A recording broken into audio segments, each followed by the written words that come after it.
In Japanese history, there are beliefs like these. They did not appear out of nowhere. They were born from real events, from stories that were lived. There is a saying in Japan, "Kara heya ni wa oni ga sumu." It means, demons live in empty rooms. There is also the term akiya, which refers to abandoned houses. In Japan, this is a serious social issue, and in some neighborhoods, such houses are considered ominous. There is a widespread belief that homes left empty for a long time become inhabited by spirits. Finally, there is the belief in yurei, ghost, spirits, or monsters, entities said to dwell in abandoned places. This story is inspired by an incident said to have occurred in Japan. July 1998. It was one of those beautiful summer days when everything seemed brighter, when colors felt more alive and the air filled you with peace. By evening, the village had fallen silent. People had retreated into their homes, some drinking tea and chatting, others having dinner. It was around 1:30 a.m. My cousin and I were bored, so we secretly left the house to take a walk and get some fresh air. I don't even remember exactly why we did it. At that age, sometimes you just want fun, adventure, movement, anything to escape silence, monotony, and rules. But sometimes, fate has already written a black night for you.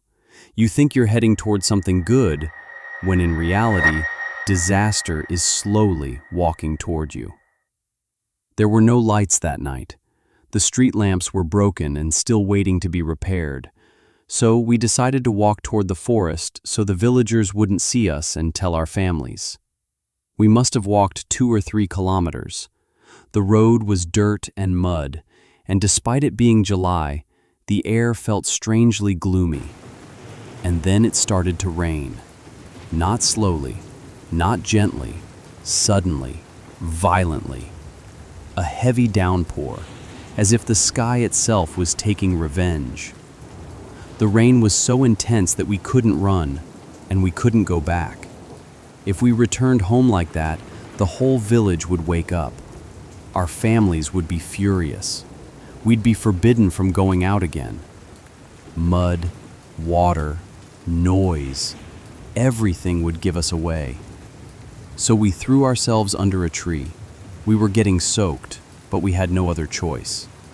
And that's when my cousin noticed something strange. "Look over there, now," he whispered. From inside the forest, inside an abandoned house, we saw a flickering beam of light. It made no sense. Everyone in the village knew that house. It had been abandoned for years. The roof had collapsed. The windows were shattered. Impossible. We argued.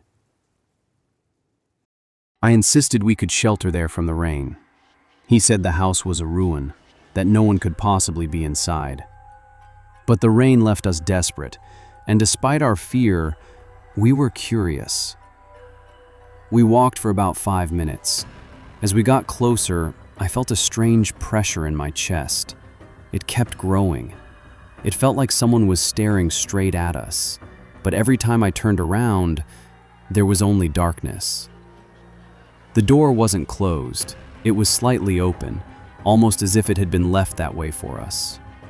Inside, the rain weakened. Water ran down the walls, but at least it wasn't falling on us. The house was cold. Not normal cold.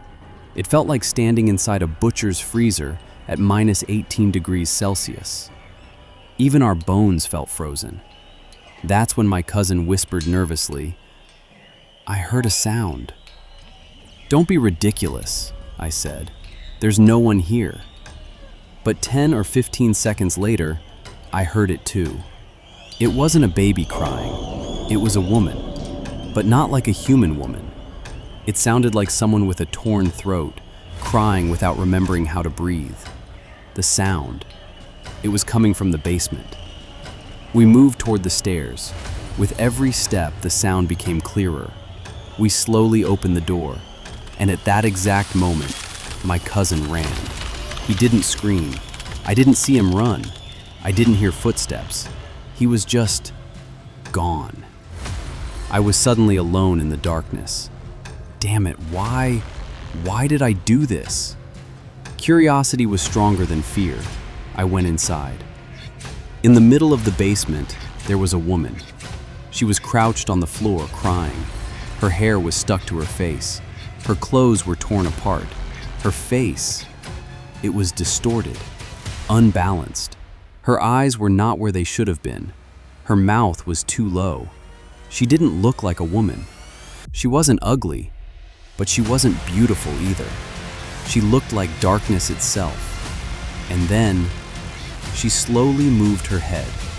Suddenly, she looked at me.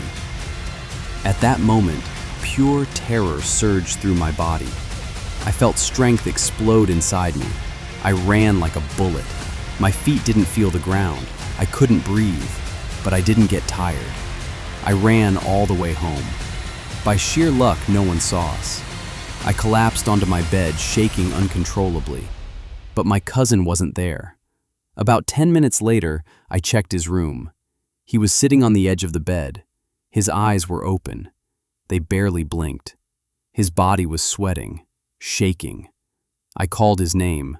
No response. I panicked. I prayed over and over. God, please help him.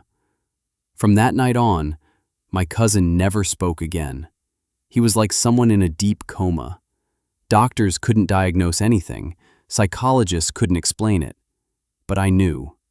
What I saw in that basement was not just a woman. It was the demon itself. It was the demon itself. In Japan, they call this kara heya ni wa oni ga sumu. Demons live in empty rooms. Whoever enters leaves a part of themselves behind. There is no escape. And most of the time, that part never comes back.